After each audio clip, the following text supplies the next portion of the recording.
Hello ನಮಸ್ಕಾರ, ನಾನು ದೀಪಾ. ಊಟಕ್ಕೆ ಒಂದು ಲೋಕಲ್ ಫಿಶ್ ಹೋಟೆಲ್ಗೆ ಹೋಗಿದ್ವಿ. Thali plus fish fry 150 rupees which was worth. Ghee roast 550 rupees which was little expensive. Next ನಾವು ಹೊರಟಿದ್ದು ಯಾನದ ಕಡೆಗೆ.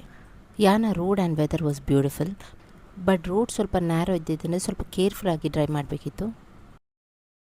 ಅರೌಂಡ್ 3:30-3:40ಗೆ ನಾವು ಯಾನ ರೀಚ್ ಆದ್ವಿ. ಆದಮೇಲೆ ಸ್ವಲ್ಪ ಟ್ರೆಕ್ಕಿಂಗ್ ಇತ್ತು, but fresh air, forest, mud road, it was good. ಸ್ವಲ್ಪ ವಾಕ್ ಆದಮೇಲೆ ಸ್ಟೆಪ್ ಸಿಗ್ತದೆ, which is little tiring. Cave ಕೆಳಗಡೆ ಟೆಂಪಲ್ ಇದೆ. ಫಸ್ಟ್ ಟೆಂಪಲ್ಗೆ ಹೋಗಬೇಕು. ಟೆಂಪಲ್ ಒಳಗಡೆ ವೀಡಿಯೋ ಅಲೌಡ್ ಇಲ್ಲ. ಸೊ ಟೆಂಪಲ್ ಒಳಗಡೆಯಿಂದ ನಮಗೆ ಪ್ರದಕ್ಷಿಣೆ ಹಾಕಲಿಕ್ಕೆ ಕೇವ್ ಒಳಗಡೆ ಬಿಡ್ತಾರೆ, which is of ticket 10 rupees I think. Temple ಒಳಗಿಂದ ಸ್ಟೆಪ್ಸ್ ಆಗಿ ಸ್ವಲ್ಪ ಕೇವಿಗೆ ಎಂಟರ್ ಆಗ್ಬೋದು. So this is a cave view. ಒಳಗಡೆ ಕೇವ್ ತುಂಬ ಕೂಲಿತ್ತು, ಅ peaceful feel.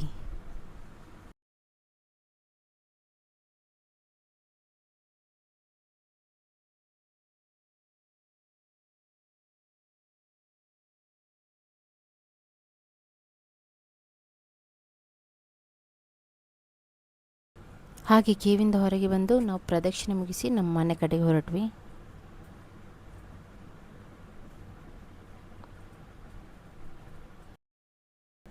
Little tea break.